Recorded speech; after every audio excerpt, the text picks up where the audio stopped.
कि हमारी धरती माँ को पीड़ा पहुंचने लगी। कहते हैं कि धरती माँ को ऐसे भार नहीं लगता, न जाने कितने जीव जंतु वास करते हैं इस धरती पर, पेड़ पौधे, अनेक नदियां, समुद्र हैं, मैया को कभी भार नहीं लगता।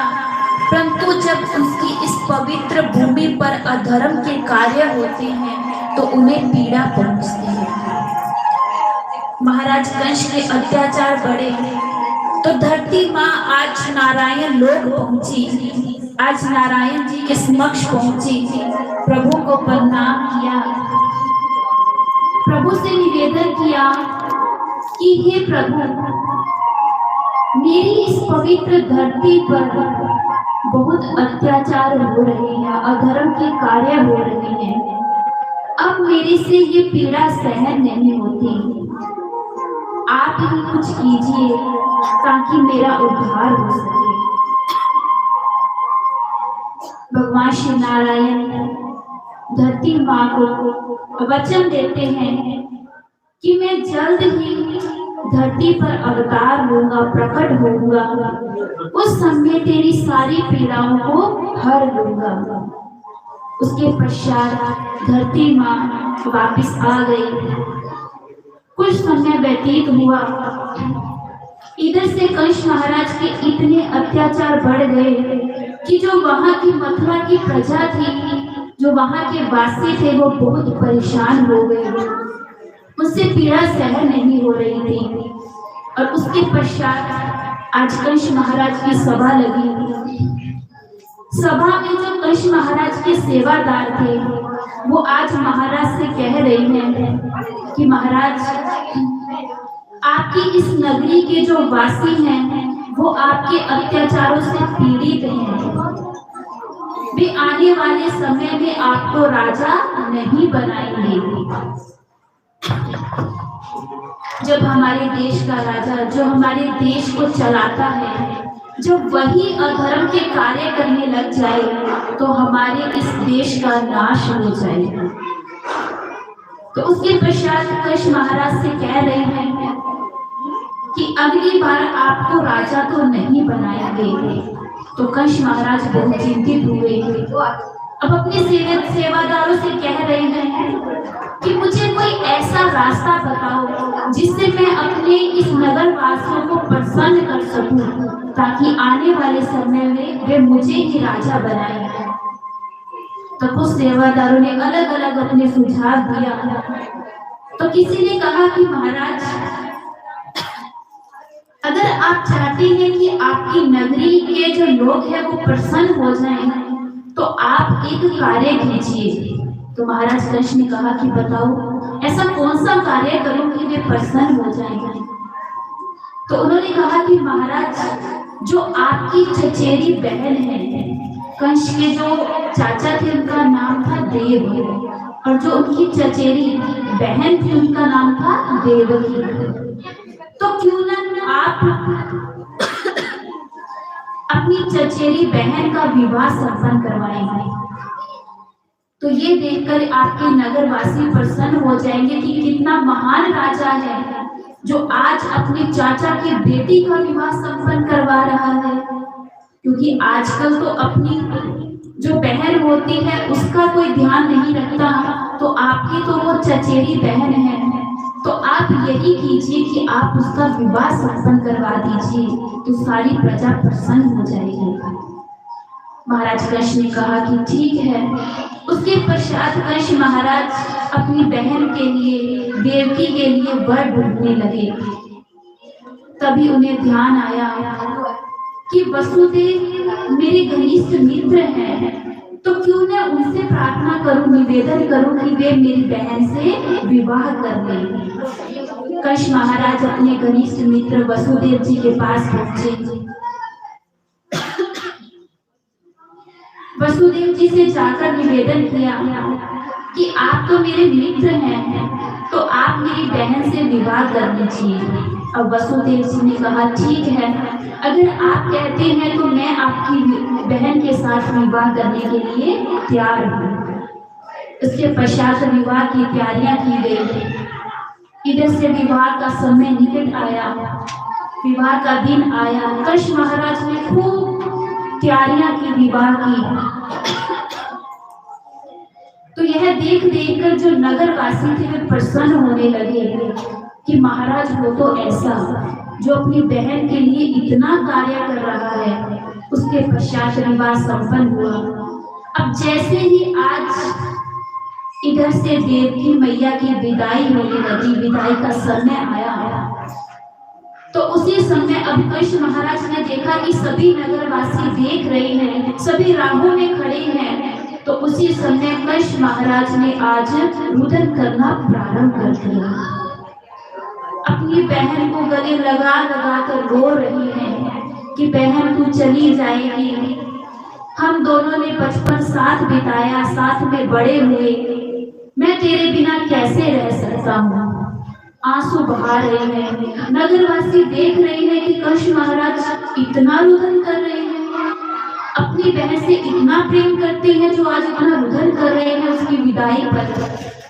सब देख देख कर हैरान हो रहे थे। उसी समय विदाई का समय आया।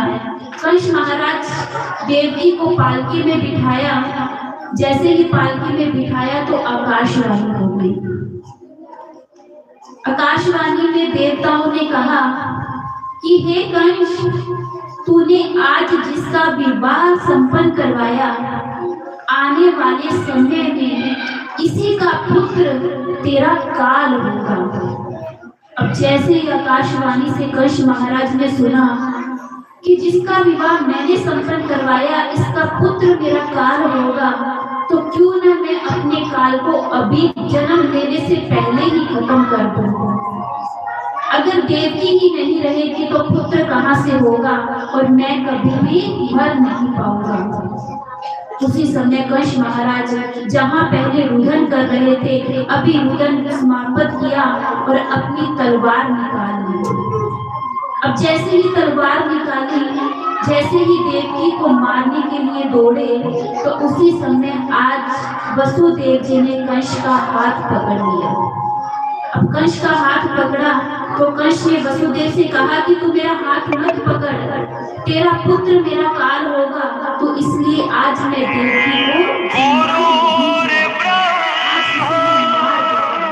तो वसुदेव जी ने कहा कि नहीं, आप इसे नहीं मार सकते, क्योंकि अब ये आपकी बहन नहीं, अब ये मेरी पत्नी भी है और मैं मेरी पत्नी का वध नहीं करने दूंगा। और बात रही कि हमारा पुत्र तुम्हारा काल होगा, तो मैं तुझे वचन देता हूँ कि जो भी हमारी संतान होगी उसे मैं तेरे पास ले आऊंगा। उसे तू जीवित रखना या उसे मृत्यु देना, ये तेरी इच्छा होगी। आज मैं तुझे वचन देता हूँ, अगर तुम आज देवकी का वध कर दोगे तो तेरी प्रजा निराश हो जाएगी, तो उसके पश्चात तू कभी राजा नहीं बन पाएगा। कंस का जैसे तैसे क्रोध शांत किया और उसके पश्चात अब कंस ने विचार किया कि कहीं वसुदेव अपने वचन से मुकर न जाए, तो कंस ने आज देवकी और वसुदेव को अपनी जो महल के जो कारागार थे, जो जेल थी, वहां पर बंदी बना दिया। बोले कृष्ण कन्हैया लाल की। इधर से आज कंस ने माँ देवकी और वसुदेव जी को बंदी बना लिया, ताकि जो भी संतान होगी उसे मेरे पास ले आएगा और मैं उसका वध कर दूंगा। अब इधर से उनको बंदी बना लिया और इधर से अब समय व्यतीत हुआ और ये मथुरा की घटना हो रही थी। और इधर से अब गोकुल में क्या हो रहा था उसके बारे में वर्णन करते हैं। गोकुल में नंद बाबा और यशोदा मैया वास करते हैं, जो गांव के मुखिया हैं। नंद बाबा 80 वर्ष के हो गए, परंतु उनके घर में कोई संतान नहीं है। सदैव अपना पूरा जीवन गैया मैया की सेवा में निकाल दिया। कहती है कि नंद बाबा की गौशाला में 9 लाख गाय थे, जिनकी वे नित्य प्रतिदिन सेवा करते थे और गौशाला में नित्य प्रतिदिन बैठकर माला जाप करते थे। नंद बाबा ने सोचा, विचार किया कि मैं 80 वर्ष का हो गया, मुझे तो नहीं लगता कि मेरे घर भी कोई संतान होगी, मुझे भी संतान का सुख प्राप्त होगा। बहुत निराश रहते। तो एक दिन नंद बाबा अपने गौशाला में विराजमान थे। उसी समय कुछ संत ऋषि मुनि वहां पर पहुंचे।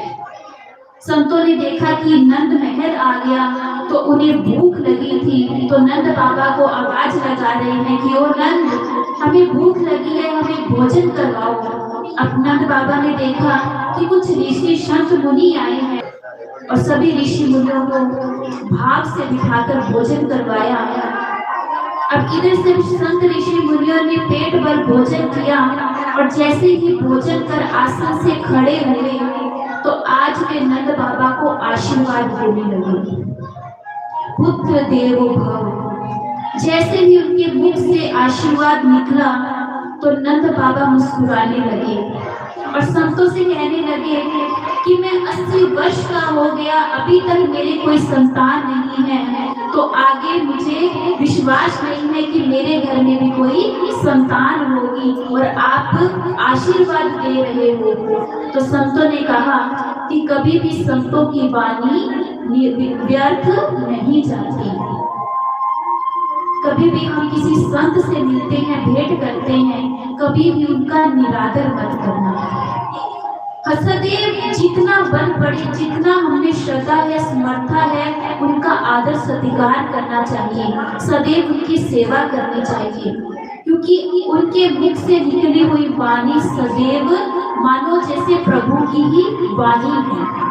तो आज संतों के मुख से निकला तो नंद बाबा को लगा कि संतों का आशीर्वाद है तो अवश्य ही मेरे घर भी संतान होगी। उसके पश्चात संत ऋषि मुनि वहां से चले गए। नंद बाबा ने अपनी बहन को सुनंदा को जाकर बताया कि आज संतों ने मुझे आशीर्वाद दिया। तो सुनंदा ने कहा कि भैया, अगर संतों ने कहा है तो अवश्य ही ये सत्य होगा, तो मुझे जैसे भी कोई सूचना आए तो मुझे अवश्य बताना, मैं भाभी के पास पहुंच जाऊंगी। सुनंदा भी वहां से चली गई। अब इधर से नंद बाबा भी आस लगाए बैठे हैं कि मेरे घर की संतान होगी, संतों की वाणी है, संतों का आशीर्वाद है। जब भी हम नगरी में या कहीं पर भी जाते हैं, यात्रा करते हैं, कहीं पर भी आपको हमको कभी भी संत दिखाई दे तो सदैव उनको प्रणाम करना चाहिए, झुककर प्रणाम करना चाहिए। न जाने कब भगवान किस रूप में हमारे सामने आ जाएगा। तो उस समय अब नंद बाबा आस लगाए बैठे हैं। समय व्यतीत हुआ, इधर से 9 महीने बीत गए। उसके पश्चात आज मथुरा में देवकी और वसुदेव के घर पहली संतान हुई। जैसे ही पहली संतान हुई, वसुदेव जी ने वचन दिया था कि मेरी जो भी संतान होगी मैं तुम्हारे पास लेकर आऊंगा, तुम उसे मृत्यु दंड देना या जीवित रखना वो तुम्हारी इच्छा होगी। तो उसके पश्चात वसुदेव जी शिशु को, उस एक दिन के बालक को लेकर कंस के महल पहुंचे। कंस महाराज ने देखा कि वसुदेव जी आए हैं तो बहुत प्रसन्न हुए। तो उनको विश्वास हो गया कि वसुदेव अपने वचन को निभा रहा है। उसी समय वसुदेव जी ने उस बालक को कंस के हाथों में दिया। जैसे ही कंस ने उस बालक को अपने हाथों में लिया, उसके छोटे छोटे हाथ मासूम से बालक को देखकर आज कंस के मन में दया आ गई। जैसे ही दया भाव आया तो वसुदेव से कहा कि मैं इस संतान को नहीं मारूंगा, मुझे विश्वास हो गया कि तू अपने वचन पर हमेशा बना रहेगा, तो ऐसे कर तू अपनी इस संतान को ले जा। और जैसा कि आकाशवाणी में बताया गया कि देवकी और वसुदेव की जो 8वीं संतान होगी वही तेरा काल होगा। तो कंस ने कहा कि जो तेरी 8वीं संतान होगी उसे मेरे पास ले आना, मैं उसको मार दूंगा, अपने काल को खत्म कर दूंगा। वसुदेव जी ने कहा ठीक है। उसी समय उस बालक को लेकर वापस कारागार की ओर निकले। इतने में आज नारद जी कंस महल पहुंच गए।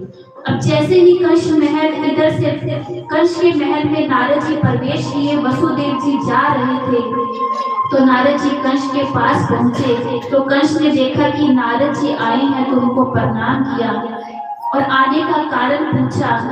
तो नारद जी कहने लगे कि जो अभी अभी कक्ष से बाहर गया है वो कौन है?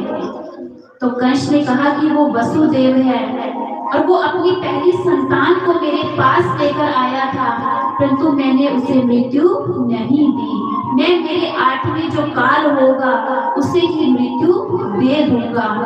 तो नारद जी कहने लगे, कहते हैं कि जब भी प्रभु को कोई लीला करनी होती है तो नारद जी को वहां पर भेज देते हैं। तो आज नारद जी भी वहां पर पहुंचे हैं। नारद जी ने कहा कि एक बात बताओ, आकाशवाणी में क्या कहा गया था? तो कंस ने कहा कि आकाशवाणी में यही कहा था कि वसुदेव की जो 8वीं संतान होगी वही मेरा काल होगी। तो नारद जी ने कहा कि तुम्हें कैसे पता कि 8वीं संतान ही तुम्हारा काल है? 8वीं संतान तो पहली संतान भी हो सकती है। जैसे एक फूल होता है, उसकी पंखुड़ियों को अगर हम गिनना प्रारंभ करें, उसका तो न प्रारंभ है और न ही अंत है।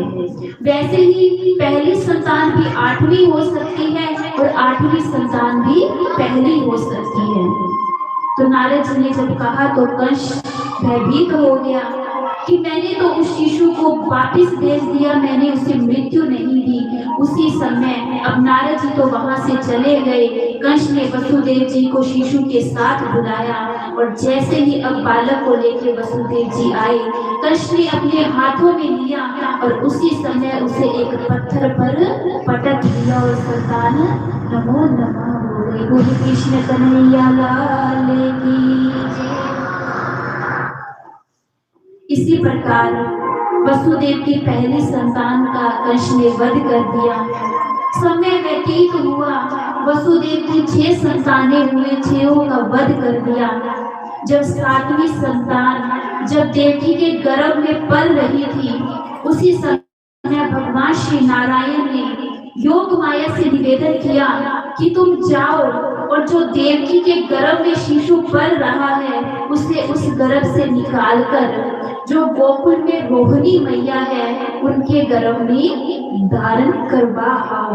और योग माया के द्वारा देवकी के गर्भ में जो शिशु था उसे लेकर योग माया रोहिणी के गर्भ में उसे धारण करवा दिया और कंस तक सूचना पहुंचा दी कि जो देवकी की 7वीं संतान थी वो तो गर्भ में ही मर गई। तो कंस बिल्कुल शांत हो गए कि चलो अब 8वीं संतान आएगी, मैं उसका वध कर दूंगा। बोले कृष्ण कन्हैया लाल की। समय व्यतीत हुआ। अब इधर से कंस इंतजार कर रही है कि कब 8वीं संतान आए और मैं अपने काल का वध कर दूं। और आज जब 8वीं संतान के जन्म लेने का समय आया, उसके कुछ क्षण पूर्व स्वयं श्री नारायण देवकी और वसुदेव जो कारागार में बंदी थे उनके सामने चतुर्भुज रूप में प्रकट हो गए। बोली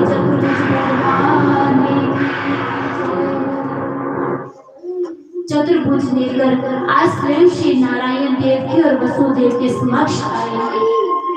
देवकी मैया ने वसुदेव ने प्रणाम किया तो आज नारायण जी उनसे कह रहे हैं कि कुछ ही क्षण के पश्चात मैं तुम्हारे गर्भ से जन्म लेने वाला हूँ, अवतार लेने वाला हूँ। अभी तो मैं चतुर्भुज रूप में आया हूँ तो मुझे मृत्यु का डर नहीं है, परंतु जिस क्षण मैं एक बालक एक शिशु के रूप में आऊंगा तब मैं स्वयं की रक्षा नहीं कर पाऊंगा। उसके पश्चात मेरी रक्षा आप करेंगे, यही निवेदन मैं करने आया हूँ। तो वसुदेव जी ने कहा जैसी आपकी आज्ञा। उसके पश्चात नारायण जी ने कहा कि जिस क्षण मैं आपके गर्भ से देवकी मैया के गर्भ से अवतार लूंगा उसी क्षण मुझे बिना विलंब किए हुए गोकुल में जो यशोदा मैया है उसके घर छोड़ आना। और वहां पर जो योग माया के रूप में जो बालिका होगी, जो लाली होगी, उसे लेकर वापस मथुरा पहुंच जाना। वसुदेव जी कहने लगे कि प्रभु, हम तो इन जेल में बंदी बनाए हुए हैं, आपने अवतार लिया तो मैं आपको यहाँ से कैसे लेकर जाऊंगा? यहाँ तो द्वारपाल खड़े हैं, सभी यहाँ पर खड़े हैं, तो मैं कैसे आपको गोकुल तक पहुँचाऊंगा? तो नारायण ने कहा कि वो सब योग माया के द्वारा खुल जाएंगे। उसके पश्चात अब नारायण जी वहां से चले गए और आज भगवान श्री कृष्ण के अवतार लेने का समय आया। घोर रात्रि थी, भाद्रपद के कृष्ण पक्ष के रोहिणी नक्षत्र में भगवान श्री कृष्ण ने अवतार लिया। बोले कृष्ण कन्हैया लाल की जय। जिस क्षण भगवान श्री कृष्ण ने अवतार लिया, सभी देवी देवता आज प्रसन्न हैं, सभी ऊपर से फूल बरसा रहे हैं। रात्रि का समय था, 12 बजे हुए थे। उसी समय आज जो पुष्प थे वो भी खिल उठे, शीत हवा चलनी प्रारंभ हो गई, घोर वर्षा प्रारंभ हो गई और सभी अपने अपने तरीके से भगवान का स्वागत करना प्रारंभ कर दिया। जिस क्षण भगवान ने आज अवतार लिया, तो आज शिशु के रूप में प्रभु आए, तो आज वे रुदन नहीं कर रहे, चुपचाप देवकी मैया की गोद में लेटे हुए थे। उसी समय आज भगवान ने जन्म लिया, तो आज रुदन नहीं कर रहे, कोई उत्सव नहीं कर रहे, क्योंकि भगवान को पता है कि अगर मैंने रुदन करना प्रारंभ किया तो कंस को सूचना मिल जाएगी कि देवकी की 8वीं संतान ने भी जन्म ले लिया और इसी क्षण मेरा वध कर देंगे। और जिस कार्य के लिए मैं इस संसार में आया हूँ, जिन लीलाओं को करने के लिए इस संसार में आया हूँ, वो सब अधूरी रह जाएगी। आज भगवान शांत रूप से आज मैया की गोद में लेटे हैं। इधर से घोर वर्षा प्रारंभ हो गई है और जैसे कि आज भगवान ने अवतार लिया, तो जो देवकी और वसुदेव के हाथों में हथकड़ियां थी, पैरों में जो बेड़ियां थी, आज वे सब भूल गई। बोले कृष्ण कन्हैया लाल की जय, बोली राधा रानी सरकार की जय।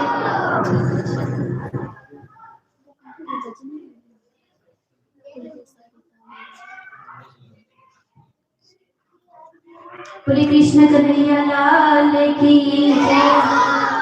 आज जैसे कि वसुदेव के हाथों की हथकड़ियां खुल गई, पैरों की बेड़ियां खुल गई और वसुदेव जी ने उसी समय बालक को टोकरी में लिटाया और उसी समय आज मथुरा से गोकुल की ओर रवाना प्रारंभ हो गए। बोले कृष्ण कन्हैया लाल की जय।